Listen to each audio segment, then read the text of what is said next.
All right. Hey, everybody. It's Jason Blaha here, just sitting here drinking my morning coffee. Looking sexy as hell. I need to tidy up my beard, though. Need to fix that later today. We'll get on that. So, waking up a little late. I slept in a little later. Just all the training and cardio. I just kind of need the recovery. So, yeah, knocked out. Knocked out for, God, about 10 hours. So, it was a long sleep. Should have a good workout today, though. So, I'm going to get up, do some more benching, do some close grip benching dips. I may work in, depending on how I feel, some seal rows. I may start doing seal rows most of my training days, like what I used to do when I used to do conjugate type stuff or a lot of the max effort rotations. I used to do some type of row almost every workout. Um, so again, I feel like for me, I do need to get that upper back a little stronger with the close grip work. I need to keep focusing on that. I feel like it'll help my squat and my bench both. Uh, so again, just the ability to get the right touch point on the close grip bench, controlling the eccentric for me. Just having a strong upper back helps. And I know I've got a lot of back, but more is never a bad thing. And see what we get in here this morning. All right, a bunch of people watching already. Hey, good morning, Peppermint. If you guys could all click the like button for me, I would appreciate that. That's what gets people in. Because I may not run this one real long. I don't know. So, all right. So you called out VG last night. Yeah, I mean, I don't know that I called him out that hard, honestly. Uh, it's just people talking nonsense. I mean, and the thing is, it would be one thing if it's based on reality. I mean, I've done plenty of stuff that people could legitimately criticize. You don't need to make up stuff. It's just stupid. Uh, the morning Sag, you had Chad says, thanks so much for your novice program. Made so many gains. Hey man, glad to hear it, dude. Man, I've heard that for the last 12 years. People are like, dude, I made so many gains on that. Thank you. You gotta eat and sleep on that program though. It is tough. I'm talking about the original one, right? The original 5x5 is tough on recovery, man. You have to have it dialed in. But if you do, like if you keep your protein high enough and you get 8 to 10 hours of sleep, um, you know, peppermint, it grows pretty fast. I trim it every couple days with the number one or 1.5. But I need to shave everything off. Like this is all. I didn't shave this last night. So I got to touch all that up here today. Yeah, no, it grows pretty fast. Yep, the original program. Yeah, like I said, it's a lot of work. But as you noticed, if you can stick it out and you can get the food and the rest in with it, it works. Um, it's 5 reps for 220 plus pounds in the dip at 200. I don't even know why you're asking me that. Hey, Marcinio, I don't know, is a 500-pound bench press good?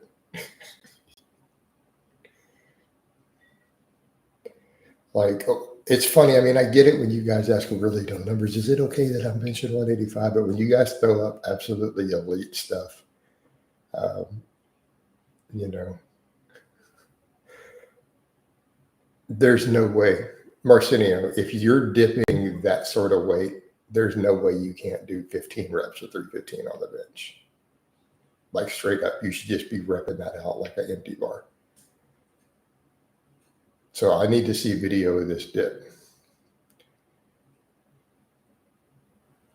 right? The dip strength you're talking about up there is in the 500-pound bench press range. Um, yeah, no, I mean, send it. No, just upload it to your channel, Marcinio. That's easy. You don't have to send me anything. Just put it up on your channel. That's crazy. Jason Brown. Yeah, I've been thinking about him a little bit, Sagdi, and I like weighted dips. It's just like I've said before. You've got to be careful of the risk, and it's always a concern for shoulders and pecs if you're not careful. But I've made videos in the past. I mean, years ago, I made a video saying what, and people used to catch me on that. I used to say it all the time. Actually, dips are like squats for the upper body, and they are. But they scare the hell out of me because of the injuries I've seen. But it's one of those to where I look at it and go, can I perform it safely? And if my shoulders can handle it, should I do the exercise? It brings a lot to the table. For me, the pec stretch is insane. And I forgot that until I did, until I did some again. And I'm like, oh man, that pec part, I haven't felt that in a while. So they're definitely a great exercise. But again, I always tell people proceed with caution. It's not an exercise you can really play around with and goof off with if you're have certain issues, certain shoulder problems. Yeah, I've seen some bad stuff. I've seen some pretty bad pec tears and things. So just, you have to think of those things, be aware of it, make sure your tendon health is on point. Think about what you're doing with the loading. Also, why do we have so many people commenting and only 3 likes? Get those likes up for Daddy. Come on, hit that like button. Take another sip of my coffee, then I'll ask again. Need you guys to hit that like button. Come on, hit that button for Daddy. I'll keep saying it's sexy till y'all hit that button. Come on now. Jump and press my button.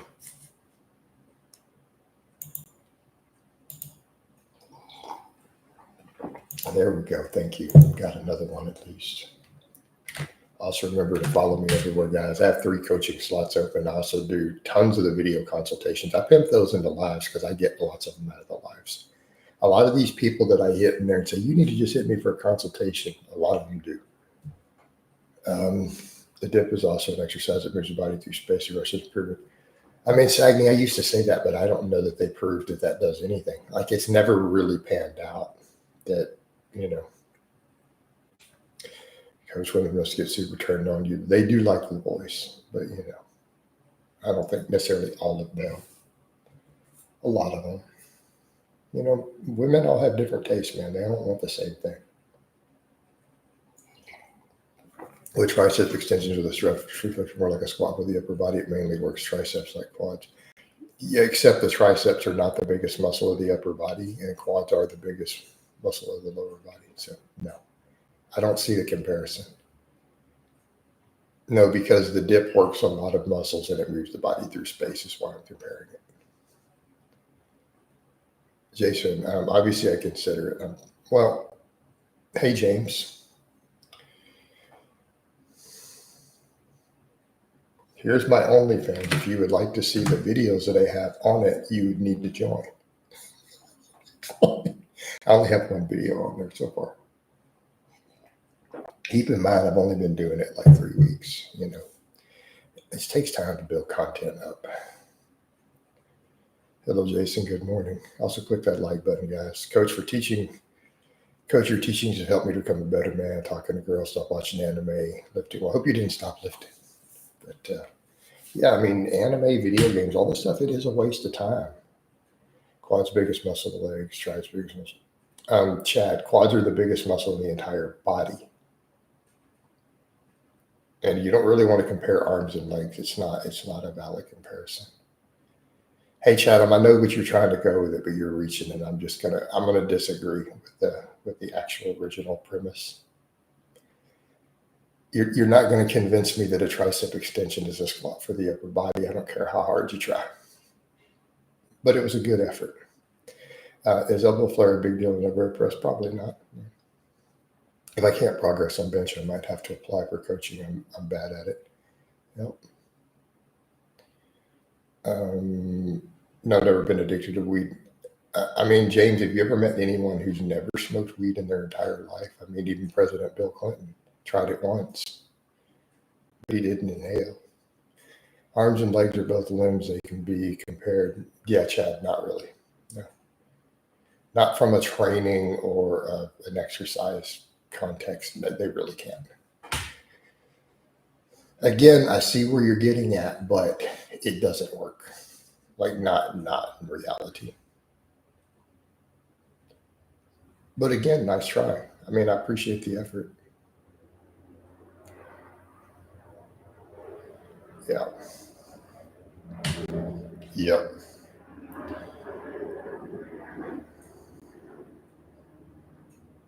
I've been wrong in my life ever, and I'm not about to start.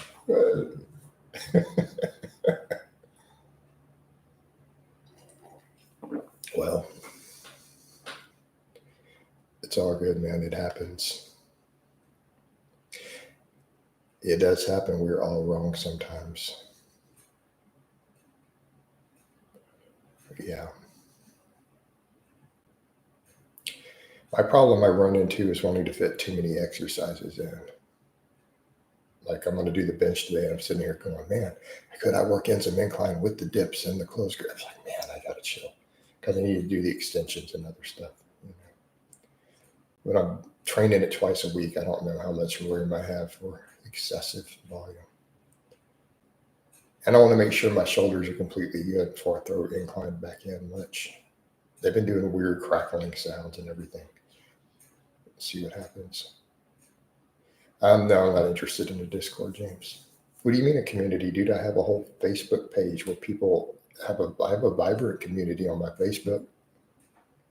Look, it's in the links.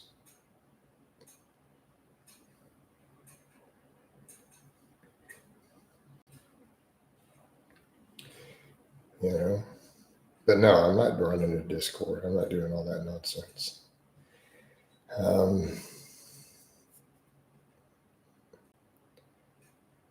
Yeah. How much money can I make on Discord? Like, is there any way I can make several $1,000s a month on it? So, I mean, everything I do is monetized at this point. I don't have a single social media that's not monetized and pays at least a few dollars. Like, I don't make a single post anywhere that doesn't make money in some manner. So is Discord monetized yet? No. How's it going to grow my audience more than Facebook, YouTube, and Instagram? And then I have to run it. That's just hell no, not a chance.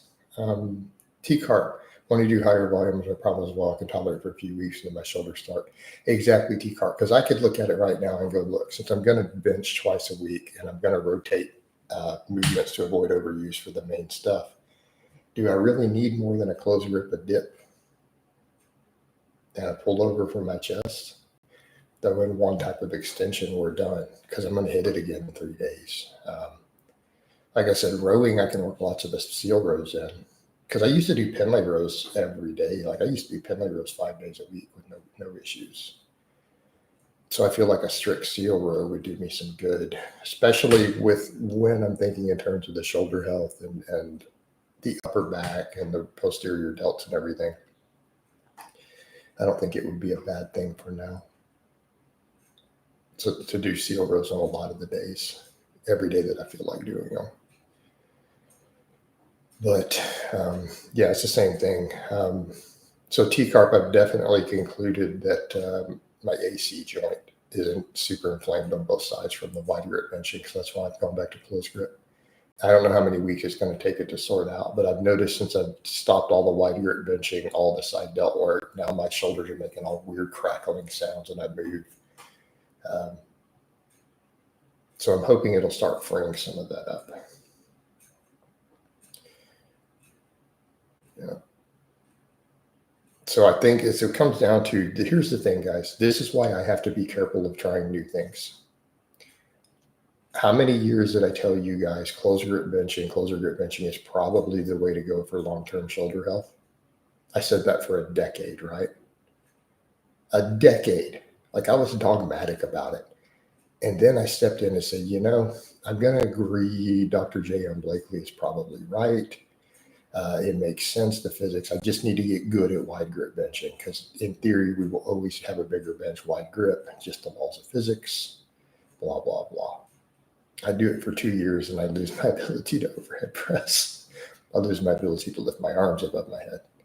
When keeping in mind, I used to strict press 225 all the time and just straight up mog it.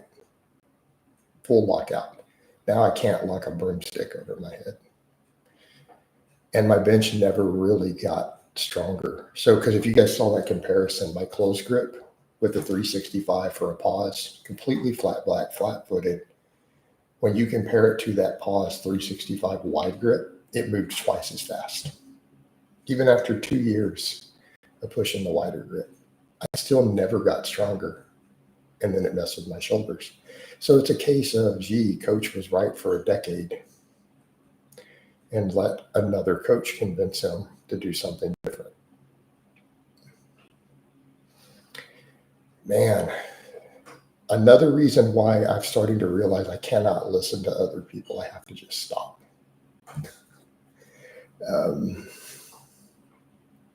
Team Blaha fans could create a Discord. I mean, someone did that before and it turned into a hate fest. Peppermint, someone did that already and then it turned into an entire hate fest. And the guy who started it was a fan originally, and then he got converted by trolls with all their stuff into believing all their nonsense. And then it turned into a hate Discord. This has already been done, by the way. So that's a really bad idea.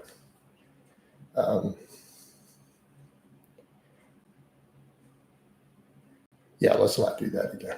So again, the whole idea, I'm not going to invest time into a Discord unless people are going to pay me for it. I mean, sorry guys, I'm busy. Rows before bench or after bench. I always like to bench first.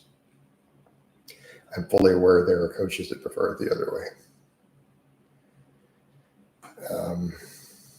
Although, Eric, it's really not a bad idea, though. You know, I've thought about doing that in the past, too, of really warming up those shoulders by doing your rows first. It's an interesting take on it. Something I'll think about.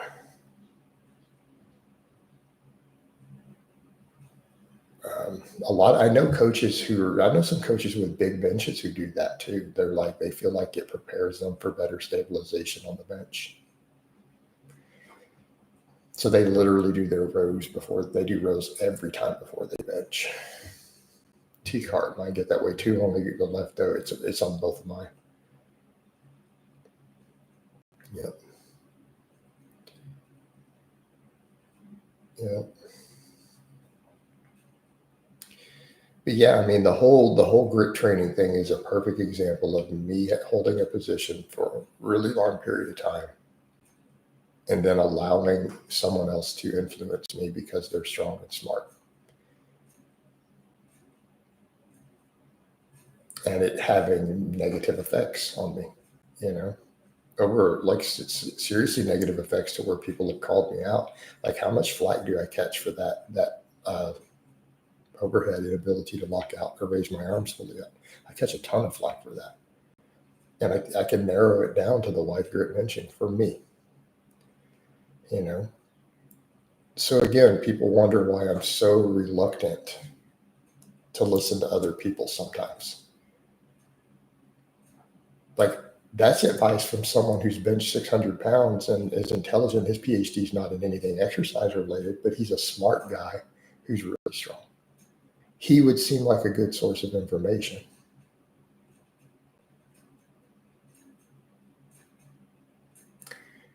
And so because of that, I stepped back and followed my rule of saying, I don't listen to anyone who's not extremely intelligent, extremely experienced, and elite levels of training.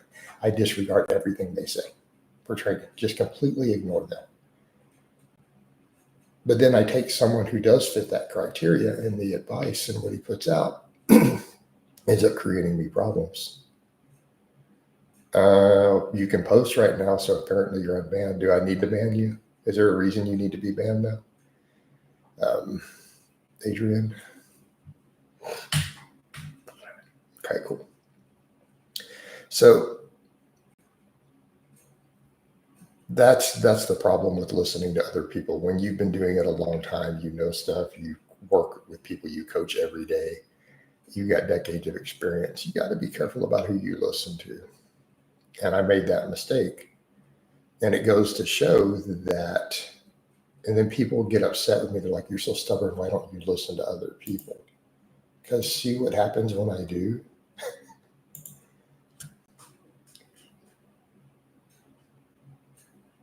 Why don't you let someone else coach you? Oh my God. I mean, what had happened if I had allowed that person to coach me? He's considered to be a great coach. I don't trust other people with my body like that. I just don't. Because he would have given me that same advice as a coach. And are we going to argue he's not a good coach? You see the point?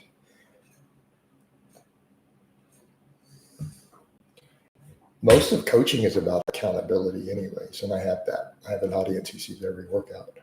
So I have the accountability side. I have 80% of the benefit of coaching by doing the blogs. You see that Lyle McDonald. Yeah, I talk to Sumi about their beef all the time. I'm friends with Sumi. I've been friends with Sumi for like 8 or 9 years. Sumi's his world record holding powerlifter down here in Texas. She sends me everything about their beef. Like I see all of it. Coach, you know your own body better than any other coach. Yep. Pretty much. Accountability is the best ability. Yeah, absolutely. Yep. Let's see. I'm not awake and I haven't eaten yet, so it's just coffee. But how that forearm's looking? Not quite vascular enough until I get food in later. Yeah. Cotton diesel inject, coach. And they'll get more. We're going to hammer triceps super hard. So that's going to be the thing too. Triceps are going to get just walked into the ground. Since I'm close gripping again, I have to build the triceps up, which, worked before. They're cool. Squat and deadlift day. Get after it, homie. Can someone's back be too weak? Yes, strengthen your back. I feel like talking to you is like talking to a broken record. You have like 4 names and you ask me the same questions, by the way. I'm on to the fact that you have 4 accounts. Yeah, sure. So train your back. Don't stop squatting. Okay. Do you think more than 9 hours? Not necessarily. I slept like 10 hours last night, dude. But I also do daily cardio, lift 5 days a week, and I'm 48. So,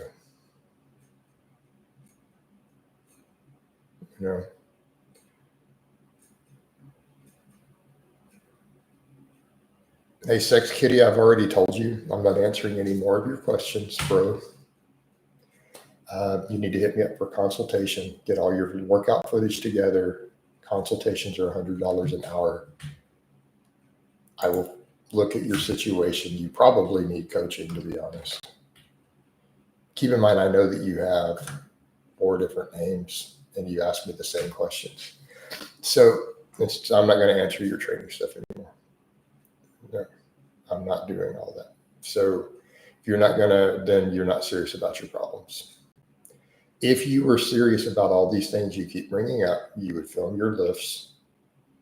You would write everything down that you're doing, and you would get in for a consultation call, and we would look at all of it. So if you're not doing all that, then quit wasting people's time. Do box squats effectively develop the hamstrings? No. Do you have an LLC now? Hey, Adrian, I'm not going to discuss the specifics of my business now. I know you guys are fans, love the fans, but it's not your business what I do with my LLCs. It's not your business what I do with my taxes. It's not your business what I do to rotate money, credit, debts, all those things. It's just not your business.